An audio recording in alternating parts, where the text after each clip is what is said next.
Stratifikasi gender. Secara biologis, manusia terbagi menjadi dua jenis kelamin, yaitu laki-laki dan perempuan. Fisik laki-laki lebih kuat dan lebih besar daripada perempuan, sehingga muncul stereotip bahwa perempuan lebih lemah dibandingkan dengan laki-laki. Secara sosiologis, perbedaan antara laki-laki dan perempuan dilekatkan oleh masyarakat lebih berbasis pada peran dan posisi sosial. Jadi, laki-laki dan perempuan itu merupakan konstruksi sosial. Karena adanya perbedaan distribusi kekayaan, kekuasaan, dan hak istimewa, terjadilah ketidaksetaraan antara laki-laki dan perempuan yang berujung pada gender stratification. Gender dalam perspektif global. Penelitian Margaret Mead mengatakan bahwa budaya mempengaruhi masyarakat dalam membentuk gender. Dalam masyarakat kibuts, kesetaraan gender dengan tujuan pria dan wanita berbagi pekerjaan dan pengambilan keputusan. Penelitian Murdoch menyatakan bahwa setiap masyarakat memiliki pandangan tentang gender yang berbeda berdasarkan pekerjaan. Dari ketiganya dapat disimpulkan berarti laki-laki ataupun perempuan dikonstruksikan oleh masyarakat. Patriarki dan seksisme. Patriarki adalah sistem sosial suatu masyarakat di mana laki-laki lebih mendominasi daripada perempuan. Matriarki adalah sistem sosial suatu masyarakat di mana perempuan lebih mendominasi daripada laki-laki. Seksisme meyakini bahwa satu jenis kelamin lebih unggul dari yang lainnya. Seksisme institusional adalah ketidakadilan gender dalam suatu institusi.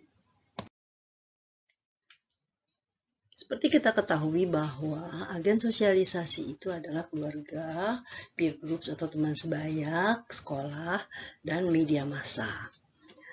Nah, yang pertama adalah sosialisasi gender dalam keluarga. Keluarga berperan dalam pembentukan identitas gender seseorang sejak lahir. Yang biasa masyarakat tanyakan setelah bayi dilahirkan adalah anaknya laki-laki atau perempuan. Masyarakat kemudian memberikan hadiah pakaian atau perlengkapan bayi dengan sandi warna biru untuk bayi laki-laki dan pink untuk bayi perempuan. Perlakuan yang diberikan orang tua terhadap anak juga berbeda. Anak perempuan diperlakukan dengan lemah lembut dan berperasaan, sedang anak laki-laki diperlakukan lebih keras dan kuat. Sosialisasi gender pada teman sebaya atau peer groups. Anak kecil cenderung bermain dengan kelompok yang jenis kelaminnya sama. Perempuan dengan perempuan, laki-laki bermain dalam kelompok yang anggotanya laki-laki semua. Anak laki-laki menyukai olahraga yang memiliki aturan rumit dan tujuan yang jelas seperti mencetak angka. Sedang anak perempuan lebih menyukai permainan yang menitik beratkan pada nilai berbagi dan bekerja sama. Ini pendapat dari Janet Lever.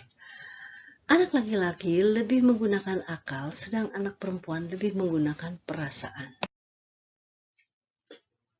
Sosialisasi gender dalam bidang pendidikan. Seperti kita ketahui bahwa sekolah menjadi agen sosialisasi juga. Gender membentuk minat tentang kemampuan kita sendiri, membimbing pilihan bidang studi dan pilihan karir. Dulu, pendidikan dipenuhi oleh laki-laki. Kini, jumlah perempuan meningkat dan terwakili dalam berbagai bidang studi sains, teknologi, dan kesehatan. Laki-laki masih menonjol di berbagai bidang bisnis, teknik, fisika, dan filsafat. Perempuan terkonsentrasi dalam bidang seni, bahasa asing, dan ilmu sosial. Sosialisasi gender dan media massa. Di media massa, laki-laki biasanya yang menjadi peran utama. Biasanya berperan sebagai petualang, sedang perempuan memerankan tokoh yang lebih tidak mampu dan lemah. Ini juga berlaku di dunia periklanan. Iklan menunjukkan perempuan beraksi di dunia kecantikan dan model. Iklan alat-alat masak, sedang laki-laki kebanyakan lebih menonjol di iklan tentang layanan bank, mobil, dan jalan-jalan. Gender dan politik. Banyak perempuan bekerja sebagai wali kota di Amerika Serikat dan yang bekerja dalam bidang administrasi pemerintahan federal. Di negara-negara lain pun perempuan mulai giat berpolitik hingga terpilih sebagai kepala negara atau pemerintahan. Berikut digambarkan searah jarum jam Benazir Bhutto dari Pakistan, Atifete Jaga dari Kosovo, Megawati Soekarno Putri Indonesia, dan Hillary Clinton dari Amerika Serikat.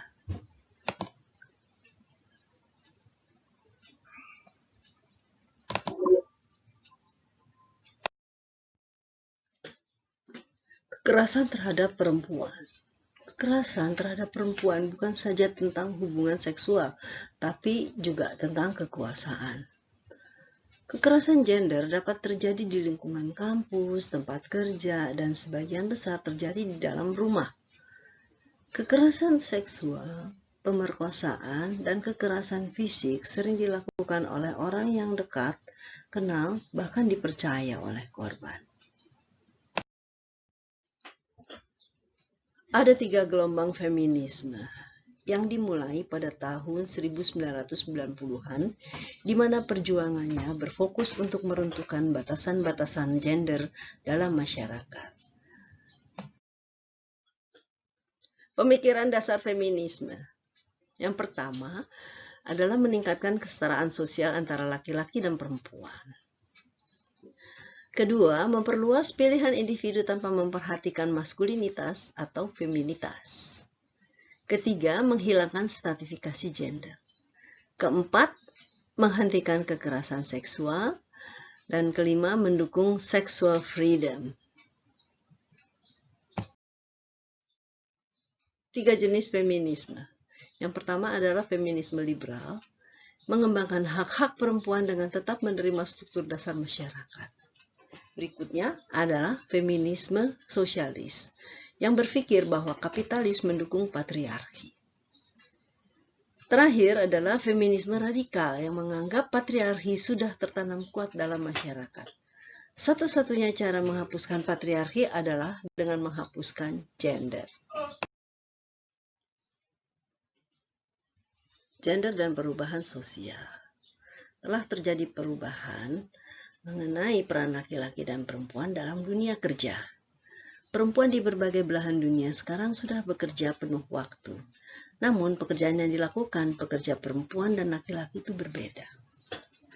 Perempuan bekerja sebagai sekretaris di belakang meja dan pelayanan, sedang laki-laki bekerja di bidang pembangunan, pengoperasian alat-alat beras, dan sebagainya.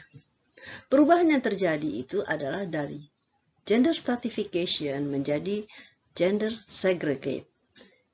Jadi yang tadinya berstratifikasi menjadi laki-laki dan perempuan itu hanya berbeda dalam jenis-jenis pekerjaannya. Sama dengan pokok bahasan lainnya, bahwa gender pun juga bisa dipandang atau dilihat dari 3 perspektif. Perspektif struktural fungsional, perspektif simbolik interaction, dan perspektif konflik sosial. Penjelasan daripada perbedaan ketiga perspektif itu dalam memandang gender itu ada dalam matriks berikut ini.